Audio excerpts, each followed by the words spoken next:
श्री कृष्ण वृंदावन में उनकी क्या स्थिति है? जब यशोदा मैया गंगा यमुना जल भरवे जावे सो लाला को अपनी, अच्छा हमारे ब्रज में लाज मर्याद बड़ी पालन करती हैं माताएं, इतना इतना घूंघट करके रहेंगी। यशोदा मैया की आयु भली 80 वर्ष की है, परंतु अभी भी यमुना जल भरने जाती हैं घूंघट करके ही जाती हैं। क्यों? अरे भाई इतने सारे लोग हैं बाहर, कौन कौन पुरुष बैठे होंगे, सबके सामने थोड़ी भाव से जाती हैं।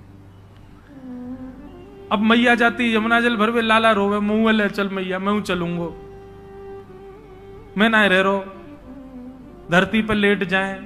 तो यशोदा मैया के अच्छा कर, एक काम कर लाला, मैं तो मटकी पकड़ूंगी तो तेरा ध्यान कैसे धरूंगी, तो एक काम कर तू मेरी साड़ी को एक छोड़ पकड़ ले, तू या को पीछे पकड़ के चले कर। आगे आगे यशोदा मैया अपनी मटकी संभालती भई जा रही है और पीछे नंद नंदन नन्हे से 3.5 वर्ष के हैं, पीछे मैया की वो पल्लू पकड़ करके पीछे पीछे चल रहे हैं। और जैसे ही श्याम सुंदर निकलते हैं गोपियों में अफरा तफरी मच जाती है और सब गोपियां तैयार हो जाती हैं, कोई खिड़की पर, कोई अटारी पर, कोई छत पर, कोई बहाने से बस उस मार्ग पर जा रही है जहां से यशोदा जी आ रही है। क्यों? लाला को देख लेंगे। एक बहुत सुंदर पद है, चलो सखी निरखिए नंद कुमार। सब सखियां आपस में योजना बनाती हैं, बोले आज कन्हैया को कैसे देखना है, बहाने ढूंढती हैं। ठाकुर जी जब निकलते हैं उन गोपियों के भवन के आगे से, तो सब गोपियां कोई ना कोई गुप्त प्रलोभन ठाकुर जी को देती हैं कि ठाकुर जी उनकी तरफ देख लें। नन्हे से ठाकुर जी एक हाथ से तो मैया की चुनरी पकड़ रखी है, दूसरे हाथ से अपने अंगूठा को चूसते भय जा रहे हैं। और यहां गोपियां ठाकुर जी को लोभ प्रलोभन दे रही हैं। कोई गोपी किसी भाव का प्रलोभन, कोई गोपी मोर पिच्छ का प्रलोभन, कोई काली कमली का प्रलोभन, कोई नृत्य का प्रलोभन, कोई किसी वस्तु सामग्री का प्रलोभन दे रही है। परंतु एक गोपी क्या करती है, धौरी गैया का दूध काट करके बढ़िया उसको जमा करके वहां को सुंदर मक्खन निकारो है, वह मक्खन को अपने हाथ में लेके स्वयं बाहर नहीं आती है, खिड़की से केवल हाथ बाहर कर ले अपनों। अब यशोदा मैया तो निकली, लेकिन ठाकुर जी की दृष्टि पड़ गई वही मक्खन पे। अब लाल जी वह मक्खन को देखें, रुक जाएं, लेकिन मैया को पल्लू खींचे तो चलन लगे। गोपी मक्खन दिखा के इशारों कर रही है, इतको आजा। ठाकुर जी मैया की साड़ी छोड़ दें और वह गोपी के भवन में प्रवेश कर जाएं।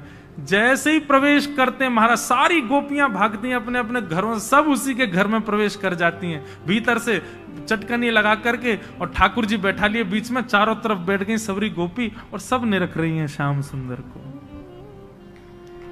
तब ठाकुर जी कहते, तुम मुंह को ऐसे काय को टुकुर टुकुर देख रही हो, मैं तो मक्खन खावे आया हूं, मक्खन खवाओ, मेरी मैया चली गई, मैं शिकायत कर दूंगा। तब गोपियां कहती हैं, अच्छा लाला मक्खन खाएगो? बोले हाँ। ऐसे ना मिलेगो, कछु मोल देनो पड़ेगो तो को। ठाकुर जी बोले, अभी कमाई में करूं ना हूं, जब कमाई हो जाएगी तब दूंगो। बोले ना लाला तू दूसरा मोल दे दे। बोले कहां मोल दूं बता। बोले काम करने के नाच के दिखाई दे हमें, नहीं नृत्य करके दिखा। नन्हे से ठाकुर जी के नेत्रों में आंसू आ रहे हैं, यशोदा मैया को याद कर रहे हैं, लेकिन गोपियों ने पकड़ रखा। बोले पहले नाच हमारे आगे। देवता आकाश से दंडवत करते हैं गोपियों को, बोले ये त्रिलोकी नाथ है जिसकी भ्रगुटी पर तीनों लोक नृत्य करता है, वो इन गोपियों के सामान्य से मक्खन पर ठुमुक ठुमुक करके नाच रहे हैं। तब रसखान लिखते हैं, ताही अहीर की छोहरिया, छचिया भरी छाछ पे नाच नचायो। उस परब्रह्म को जिसके आगे महादेव भी हाथ जोड़ के खड़े रहते हैं, जिसके आगे साक्षात ब्रह्मा भी हाथ जोड़ करके खड़े रहते हैं, जिसके आगे तीनों लोग थरथर कांपते हैं, वो ब्रजवासी इन अहीरों की छोरियों के आगे ऐसे नृत्य करते हैं जैसे अगर नाचे नहीं तो तीनों लोग चुरा ले जाएंगी गोपी इनसे। बताओ, इस लीला में ठाकुर जी का यश प्रकट होता है कि ठाकुर जी का प्रेम प्रकट होता है? ठाकुर जी का प्रेम प्रकट होता है। धर्म तो कहता है भगवान को सिंहासन पर बिठाओ, धर्म तो कहता है ऐसा कुछ मत करो जिससे भगवान को तकलीफ हो, लेकिन प्रेम कहता है वो सब जायज है। यहां सब कर सकते हैं। ठाकुर जी को उखल से भी बांध सकते हैं, ठाकुर जी को नचा भी सकते हैं। ठाकुर, अरे कहां तक कहें महाराज, ए ब्रजवासी की ऐसे ऐसे मधुमंगल श्रीदामा, ठाकुर जी कोई घोड़ा बना के उन पर चढ़ जाए, और ठाकुर जी की जो दो बहनी मैया दो चुटिया बना दे, वही चुटियान को ही पकड़ ले, बोले चल लाला इतको जहां को चोटी खींचे वहीं को चलियो, और ठाकुर जी चलते हैं। देवता आकाश में खड़े खड़े चिंता करते, बोले कि अरे भैया तुम भगवान के केश खींच रहे हो, तुमको पता है उनका एक रोआ भी टूट गया तो एक ब्रह्मांड नष्ट हो जाएगा वहां का। लेकिन ब्रजवासियों का ये प्रेम है बंधुओं, ये ऐश्वर्य नहीं है ठाकुर जी का। नारद जी ने कहा आपके चित्त को तब तक शांति नहीं मिलेगी जब तक आप ठाकुर जी के प्रेम का बखान नहीं करोगे, प्रेम को प्रकट नहीं करोगे। श्री व्यास मिश्र जी, उनके यहां ठाकुर जी की सेवा थी, वो ठाकुर जी की सेवा करते थे, और आपके घर के ठाकुर जी का नाम श्री राधाकांत जी था। ठाकुर जी की सेवा पिताजी करते थे, और नन्हे से श्री हितरवंश महाप्रभु वो बाहर आंगन में बालकों के साथ खेलते थे, कभी बगीचे में खेलते थे। लेकिन खेल कैसा था उनका, वो हमारे आपके जैसा खेल नहीं खेलते थे। तो वृक्षों से सुंदर पुष्प इकट्ठे करते, वृक्षों से सुंदर पत्र इकट्ठे करके उनकी सुंदर माला बनाते, उनके सुंदर सूत में बांध करके कुछ तैयार करते, और फिर क्या करते, गांव में जाकर के एक गौर वर्ण के बालक को लेकर के आते, एक श्याम वर्ण के बालक को लेकर के आते, और श्याम वर्ण के बालक को तो श्याम सुंदर बना देते, और गौर वर्णा बालक को किशोरी जी के रूप में तैयार कर, ये उनका खेल था। और फिर दोनों को तैयार करके और फिर दोनों को निहारते, नन्हे सी अवस्था में, 6-7 वर्ष की अवस्था में, और फिर निहार निहार के बलैया लेते, और बलैया लेने के बाद फिर क्या करते, किशोरी जी का श्रृंगार उतार करके ठाकुर जी जिनको बनाया उनको पहना देते, और ठाकुर जी का श्रृंगार किशोरी जी को पहना देते। ऐसा उनका खेल विलास था। लेकिन बंधुओं उनका भाव इतना सुदृढ़ था कि आज उन्होंने जैसे ही गौर वर्ण के बालक को श्याम सुंदर माने किशोरी जी को ठाकुर जी का श्रृंगार किया, और श्याम वर्ण के बालक को जब किशोरी जी का श्रृंगार किया, उसका भाव यह परिलक्षित हुआ कि उनके पिताजी जैसे ही अपने घर के ठाकुर जी के दर्शन करने के लिए गए, भोग उठाने के लिए गए, पर्दा हटाते देखा तो श्री राधाकांत प्रभु ने भी अपना श्रृंगार बदल लिया। किशोरी जी ने मुकुट पहन लिया और ठाकुर जी सिर पर चुनरी ओढ़ करके बैठे थे। घबरा गए, उनको तो बेचैनी हो गई, ये क्या हुआ। अरे मुझे लगता है बुढ़ापे की आंखें, समझ नहीं पा रहा हूं। उमीड़ने लगे, आंख मांख धो करके आए, पुनः आकर के देखा तो ठाकुर जी चुनरी में बैठे हैं और किशोरी जी मुकुट पहन के बैठी हैं। उनमें विचार करने लगे ये कैसा, ये कोई अपशगुन तो नहीं। बस किसी से पूछने के लिए मंदिर से निकल के बाहर भागे तो बाहर बगीचे में देखा कि हरिवंश जी 2 बालकों की प्रदक्षिणा कर रहे हैं, और जाकर के देखा तो क्या पाया कि श्याम वर्ण के बालक ने तो चुनरी पहन रखी है और गौर वर्ण के बालक ने मुकुट पहना है।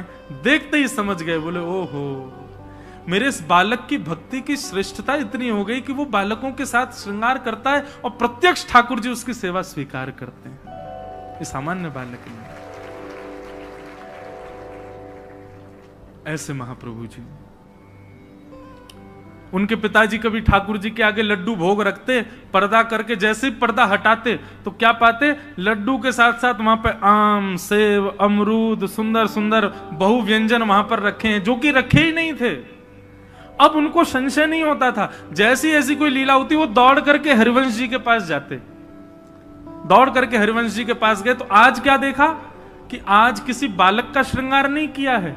2 युगल वृक्ष एक साथ खड़े थे, एक वृक्ष को श्री जी का श्रृंगार किया, दूसरे वृक्ष को श्याम सुंदर का श्रृंगार किया, और वन में श्रृंगार किया वृक्षों का तो फल का ही भोग लगाया। तो जो फल वहां वृक्षों के सामने रखे थे ठीक वैसे ही फल, उतने ही आकृति में कटे भय, उतने ही आकृति में अमनिया किए भय, ठीक कोई अंतर नहीं, वैसे ही फल भीतर मंदिर में ठाकुर जी के सन्मुख रखे थे। ऐसे महाप्रभु जी बाल्यकाल से ही उनके सेवा का सुख बढ़ने लगा और चंद अवस्था में ही, कुछ बाल अवस्था ही थी, उसी समय एक दिन श्री राधा श्री राधा श्री राधा कहते कहते नृत्य कर रहे थे और उनका वो भाव रूप देख करके हमारी वृषभानु नंदिनी जी, हमारी किशोरी जी स्वयं को रोक ना पाई और प्रकट हो गई सामने। और प्रकट होकर के श्री हित हरिवंश महाप्रभु को बाल अवस्था में किशोरी जी ने गुरु दीक्षा दी। उनकी गुरु कौन है? श्री किशोरी जी। किशोरी जी ने गुरु दीक्षा देकर के सेवा भाव समझाया, सेवा प्रणाली समझाई, आदि आदि सब भाव उनको समझाए। और एक अवस्था होने पर महाप्रभु जी अपने गांव से भ्रमण करते करते करते करते चिदयावल पहुंचे। वहां पर वही आत्मदेव ब्राह्मण जिसने महादेव से रत्न के रूप में राधा वल्लभ जी मांगे, वो आत्मदेव के यहां जाकर के दर्शन किया श्री राधा वल्लभ जी का। और राधा वल्लभ जी का दर्शन करके इतने भाव निमग्न हो गए, इतने में ही ठाकुर जी ने आत्मदेव को स्वप्न दे दिया और आत्मदेव जी से कहा, सुनो आपकी सेवा पूर्ण हो गई, हम आपसे संतुष्ट हो गए, अब एक काम कीजिए। बोले क्या? मंदिर परिसर में एक वैष्णव दर्शन कर रहे हैं हमारा हितरवंश महाप्रभु, इनसे जाकर के कहिए कि आपकी 2 पुत्रियां हैं, दोनों पुत्रियों से उनका विवाह होगा। इधर देखो भैया, यहां देखो, वो हेलीकॉप्टर मत देखो। और ये अगर चले तो कीर्तन में चले तो ज्यादा अच्छा, नहीं तो सबकी नजर इस पर ही जाए। सब लोग सावधानी से सुनो, हम क्या बता रहे थे भूल गए, कहां था मैं? हाँ, तो आत्मदेव जी को राधा वल्लभ जी ने कहा कि आप, क्योंकि हरिवंश महाप्रभु तो विरक्त होके चले गए थे वन में, अब ब्याह नहीं करना उनको, वो तो सन्यास आदि का भाव उनके अंदर आ गया था। बोले बस वन में जाएंगे, राधा राधा रटेंगे। लेकिन जैसे ही राधा वल्लभ जी के दर्शन किए आत्मदेव जी के घर पर, तो आत्मदेव जी को स्वप्न देकर के राधा वल्लभ जी ने कहा, हम तुम्हारी सेवा से बड़े प्रसन्न हैं, अब एक काम करो, द्वार पर जो ये आए हैं इनसे अपनी दोनों पुत्रियों का विवाह कर दो।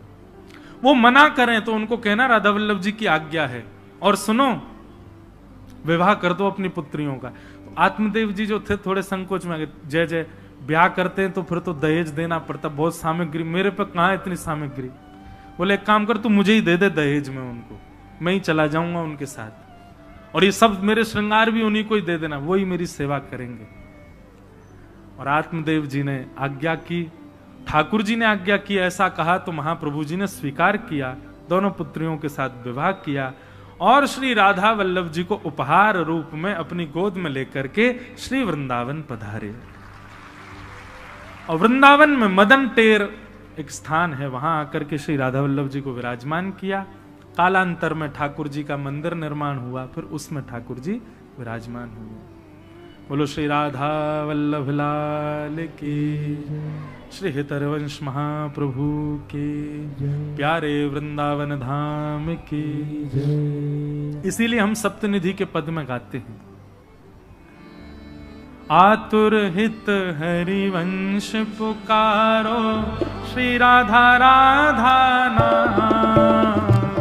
आतुर हित हरिवंश पुकारो, श्री राधा राधा नाम।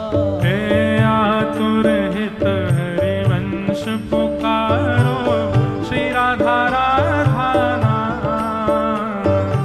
आतुर हित हरिवंश पुकारो, श्री राधा राधा नाम। हे सघन कुंज यमुना तट आयो, सघन कुंज यमुना तट आयो। मदन टेर वृंदावन आयो, मदन टेर वृंदावन आयो। प्यारो राधा वल्लभ लाल, वृंदावन प्यारो वृंदावन, वृंदावन प्यारो वृंदावन। हे श्री वृंदावन मेरो वृंदावन, वृंदावन मेरो वृंदावन। सघन कुंज यमुना तट आयो, सघन कुंज यमुना तट आयो। प्यारो राधा वल्लभ लाल, वृंदावन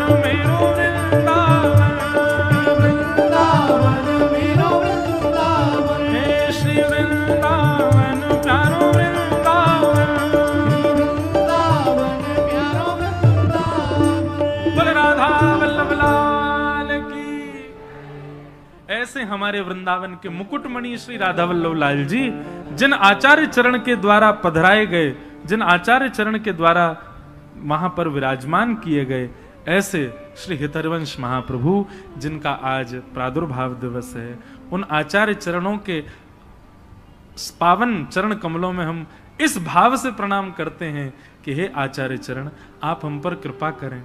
श्यामा जी आपकी गुरु हैं, आप श्री राधा वल्लभ लाल जी को वृंदावन में लाकर के वृंदावन की शोभा बढ़ा रहे हैं, आप कृपा करें, अनुग्रह करें। हम सब दासों के जीवन में भी श्री राधा वल्लभ जी कृपा करें। हमारे मन रूपी वृंदावन में, हमारे मन रूपी उस सघन कुंज में भी एक ना एक दिन ऐसे ही युगल स्वरूप आपकी कृपा से विराजमान हो, इस अभिलाषा से आचार्य चरणों में बारंबार प्रणाम।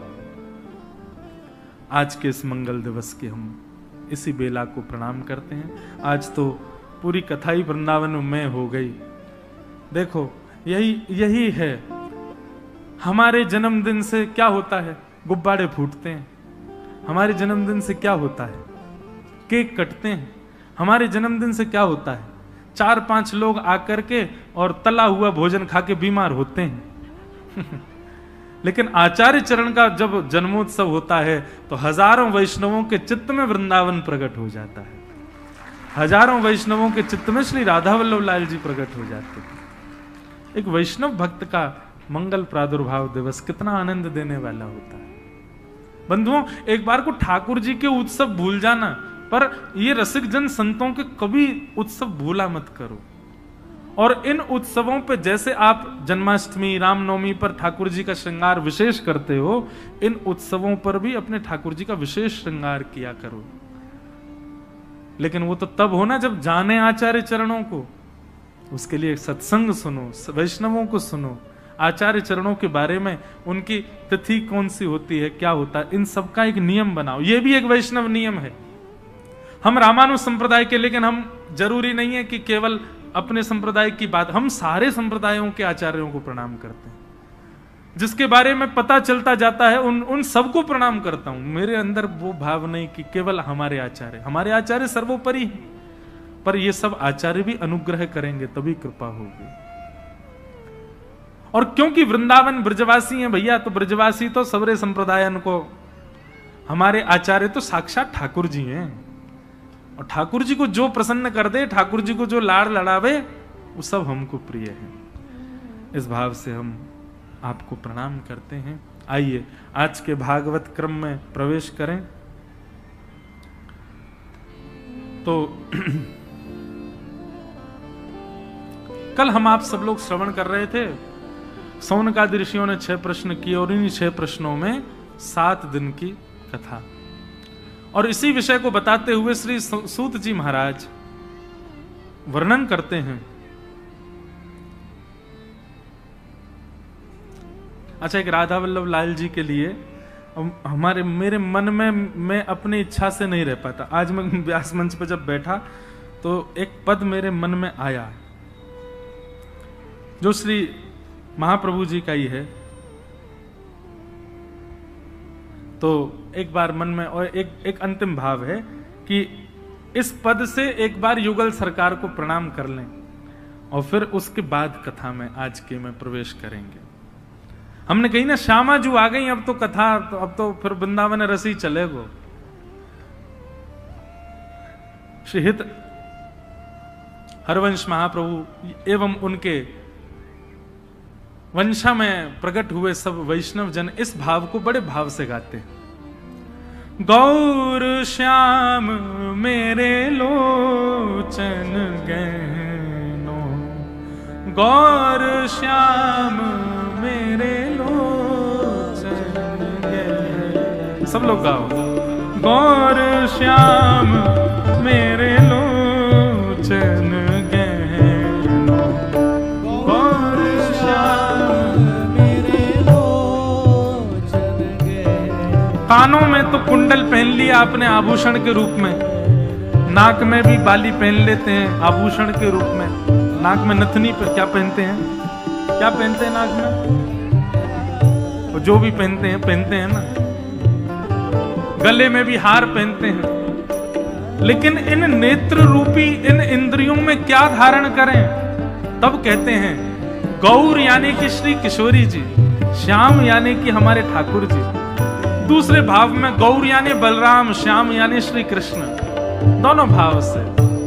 गौर श्याम मेरे लोचन गहनो, गौर श्याम मेरे लोचन गहनो, इनको गाऊं इन्हीं को रिझाऊं, इनको गाऊं इन्हीं को रिझाऊं, इनको गाऊं इन्हीं को रिझाऊं, इनको गाऊं इन्हीं को रिझाऊं, इन बिन मोहे आवे ना कछु कहनो, इन बिन मोहे आवे ना कछु कहनो, इन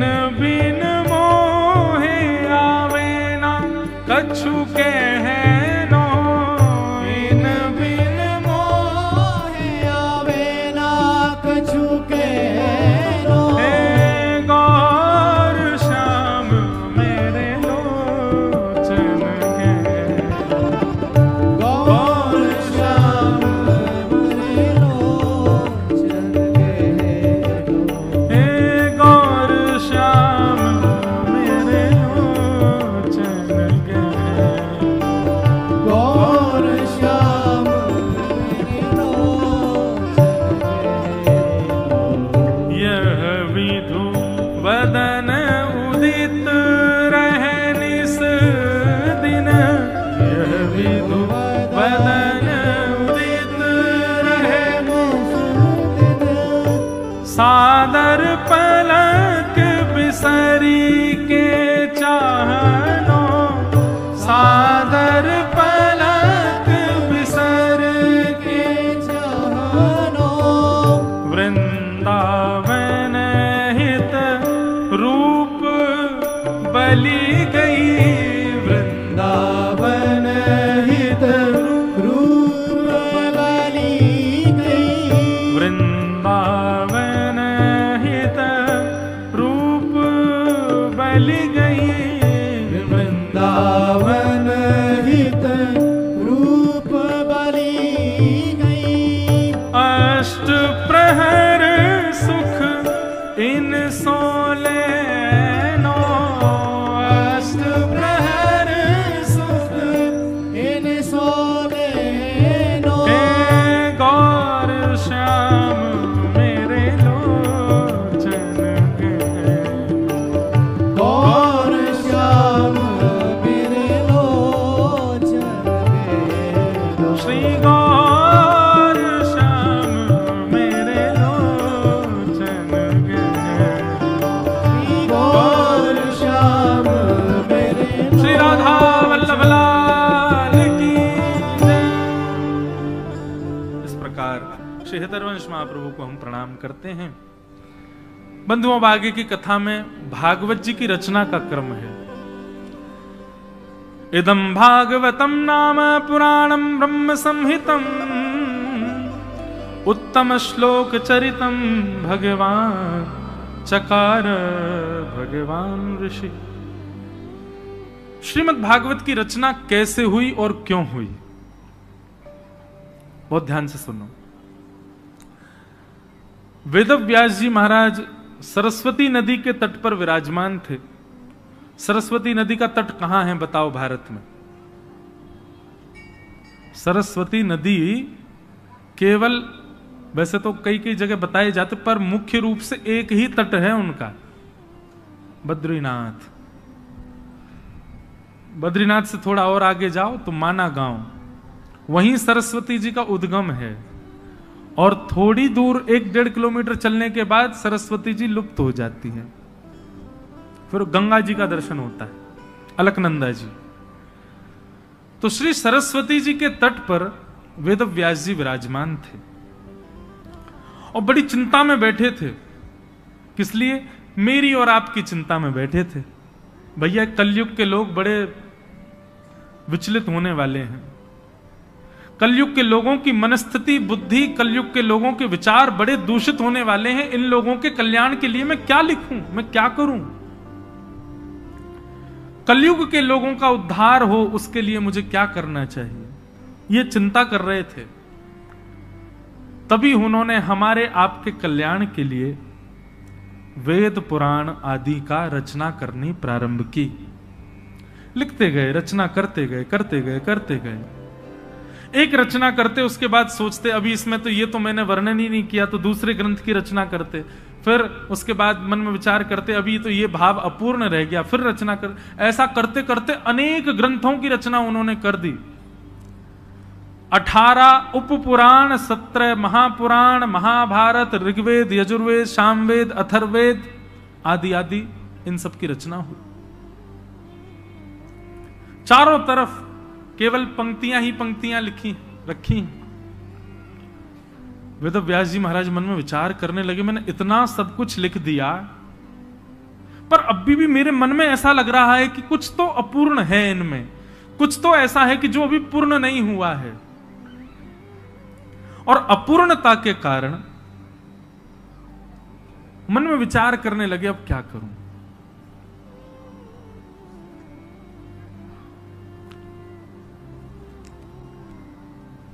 चिंतित बैठे थे, तभी वहां नारद जी का आगमन हुआ। और नारद जी ने आकर के व्यास जी से पूछा आप चिंतित क्यों हो? नारद जी से बोले देखो मैंने कितने ग्रंथ लिखे, पर मेरे मन को शांति नहीं मिल रही है। नारद जी महाराज बोले भगवान मैं बताऊं आपके हृदय को शांति क्यों नहीं है? बोले जी बताइए ना। तब नारद जी कहते हैं बहुत ध्यान से सुनो, भागवत जी क्यों लिखी गई, कैसे लिखी गई? कि भवतानुदित प्रायम यशो भगवतो मलम ये नैवासौ न तुष्येत मन्ये तद्दर्शनम खिलम कि न यद्वचश्चित्रपदम हरेर्यशो जगत पवित्रम प्रगणित करहि चेत् तद्वायुषम तीर्थमुशन्ति मानसा न यत्र हंसा निर्मन्तु शिक्षया। बहुत सावधानी से सुनो। नारद जी महाराज कहते हैं, बोले भगवान जिस कीचड़ में कौवे स्नान करते हैं ना, वहां कभी हंस नहीं आते। हंस तो परम पवित्र जल में स्नान करता है, उसी में ही रहता है। और हंस का स्वभाव तो ऐसा हो रहा है कि जिस मान सरोवर में, आजकल हंस मान सरोवर में ही है, सौभाग्यवंत लोगों को दर्शन होता है। हंस का स्वरूप है, यदि जिस सरोवर में वो रहता है वहां एक तिनका भी डाल दिया जाए तो हंस तुरंत आएगा निकालने के लिए, वो अपवित्र स्थान पर रह ही नहीं सकता। ये एक तर्क दिया नारद जी ने कि जिस जलाशय में कौवे स्नान करते हैं वहां हंस नहीं आते। बोले महाराज मैं आपकी बात समझा नहीं। बोले भगवान ऐसे जलाशय का निर्माण करो जिस जलाशय में अन्य अन्य पक्षी नहीं, हंस का आगमन हो। हंस का आगमन परम पवित्र, परम शुद्ध, परम चैतन्य, परम शांत जलाशय में होता है, अन्यथा हंस आता नहीं है। महाराज मैं आपको सांकेतिक रूप से यह बात कहना चाहता हूं, आपने जितनी भी रचना की है, जितने भी आपने पोथियां लिखी हैं, सब में ज्ञान है, सब में श्रेष्ठताएं हैं, सब में अद्भुतताएं हैं, पर घुमा फिरा करके देखा जाए तो 4 ही बातें हैं, धर्म अर्थ काम मोक्ष, चतुर्विध पुरुषार्थ। और इन चतुर्विध पुरुषार्थों की प्राप्ति के लिए ही आपने सारे ग्रंथों के निर्माण किए हैं। लेकिन महाराज जिनको इन चारों से कोई काम नहीं, जिनको उन चारों से कोई मतलब नहीं, जिसको धर्म से मतलब नहीं, जिसको अर्थ से मतलब नहीं, जिसके अंदर में कोई कामना नहीं, और अंतिम जिसको मोक्ष भी नहीं चाहिए, उसके लिए आपने क्या लिखा? इन चारों की इच्छा ना रखने वाले हंस प्रवृत्ति के जो साधक हैं, उनके लिए आपने क्या लिखा? कुछ भी नहीं। इसीलिए आपका हृदय अशांत है। बहुत सावधानी से सुनिएगा। वेद व्यास जी बोले, संसार में इन चार चीजों की प्राप्ति तो संसार करना चाहता है, धर्म अर्थ काम मोक्ष। पांचवी तो कोई वस्तु है नहीं। नारद जी बोले, नहीं, पांचवी एक वस्तु है, और जो उस पांचवी वस्तु का साधक होता है उसको इन चारों से कोई अभिप्राय नहीं होता। और वो पांचवी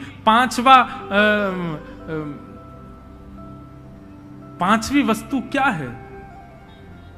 वो पांचवा पुरुषार्थ क्या है जिसकी साधना करने वाला इन चारों के वश में नहीं रहता, इन चारों की उपासना नहीं करता? बोले पांचवा पुरुषार्थ का नाम है प्रेम।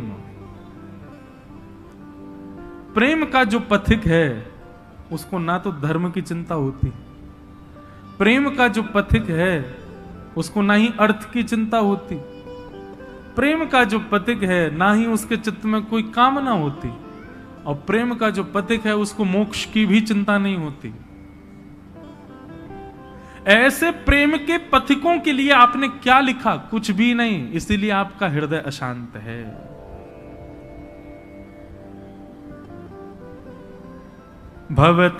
भवतानुदित प्रायम यशो भगवतो मलम ये नैवासौ न तुष्येत मन्ये तद्दर्शनम खिलम। नाथ, आपने जितना कुछ भी लिखा है, इनसे प्रेम पथिक, प्रेम के उपासकों का कोई अभिप्राय सिद्ध नहीं होगा। प्रसिद्ध कथा है, आप सब जानते होंगे। ठाकुर जी को ज्वर चढ़ा था। वैद्यों ने कहा, वैष्णवों की चरण धूली लाओ, भगवान के माथे से लगाओ।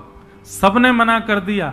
लेकिन जब नारद जी वृंदावन की गोपियों के पास में जाकर के कहते हैं कि ठाकुर जी को ज्वर चढ़ा है और वैद्यों ने रसिकों की, वैष्णव जनों की चरण रज मांगी है, गोपियों ने भर भर के चरण रज दे दी।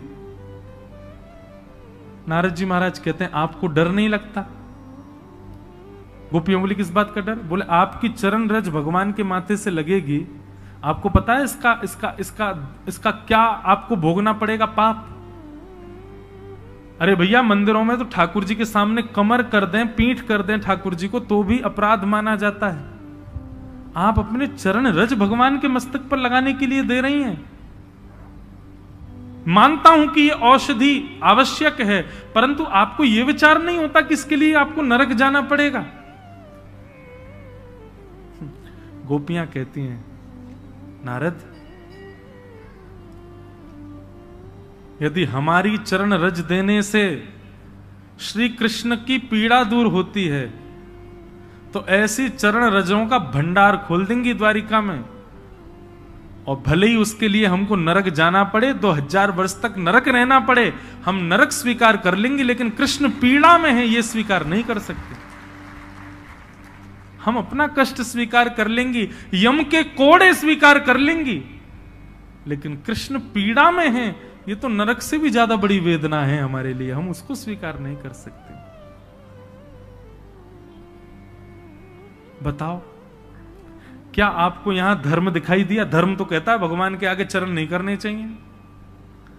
क्या आपको यहां अर्थ का दर्शन हो रहा है? अर्थ का दर्शन होता तो वो काम किया जाता जिससे ठाकुर जी प्रसन्न हो, ठाकुर जी रीच करके कुछ दें, पर यहां पर अर्थ भी नहीं है, ठाकुर जी की प्रसन्नता है बस, कोई कामना भी नहीं है।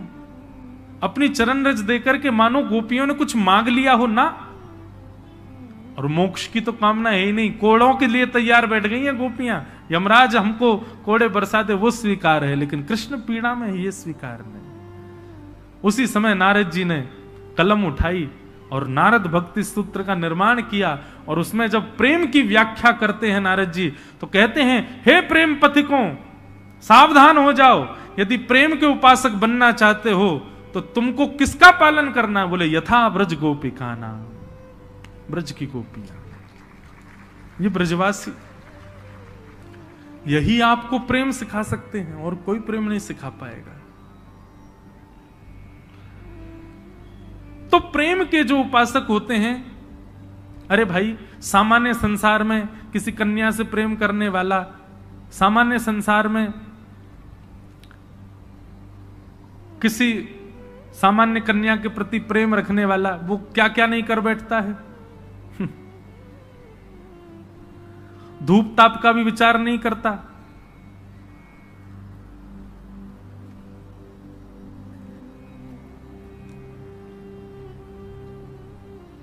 धूप ताप का भी विचार नहीं करता, अपनी प्रेयसी के लिए सारी हदें पार कर देता है। धूप में खड़ा हो जाएगा, बारिश में आ जाएगा, उस गली में ही बैठा रहेगा जहां उसकी प्रेयसी रहती हो, इतना तो वो भी करता है। माता पिता से लड़ लेगा, सब काम कर लेगा, लेकिन अपनी प्रेयसी को नहीं त्याग सकता। ये तो सामान्य प्रेमी का लक्षण होता है कि वह भी सारी चीजों से ऊपर उठ जाता है। संसारिक दूषित प्रेम करने वाला भी ऐसा हो जाता है, तो श्याम सुंदर से प्रेम करने वाले वो धर्म अर्थ काम मोक्ष के कैसे उपासक हो सकते हैं?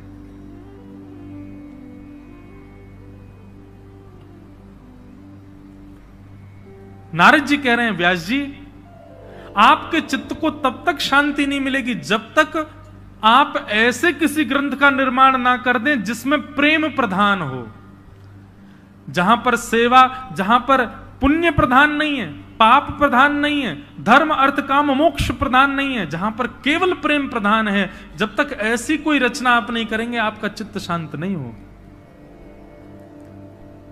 भागवत के श्रोताएं सब लोग सावधानी से सुनो, यहां पुण्य नहीं सिखाया जाता कि पुण्य कैसे करना है, यहां पर यह नहीं बताया जाता कि पाप से कैसे बचना है। यहां पर तो केवल एक चीज बताई जाती है कि प्रेम नगर कैसे जाना है, प्रेम पथ कैसे जाना है।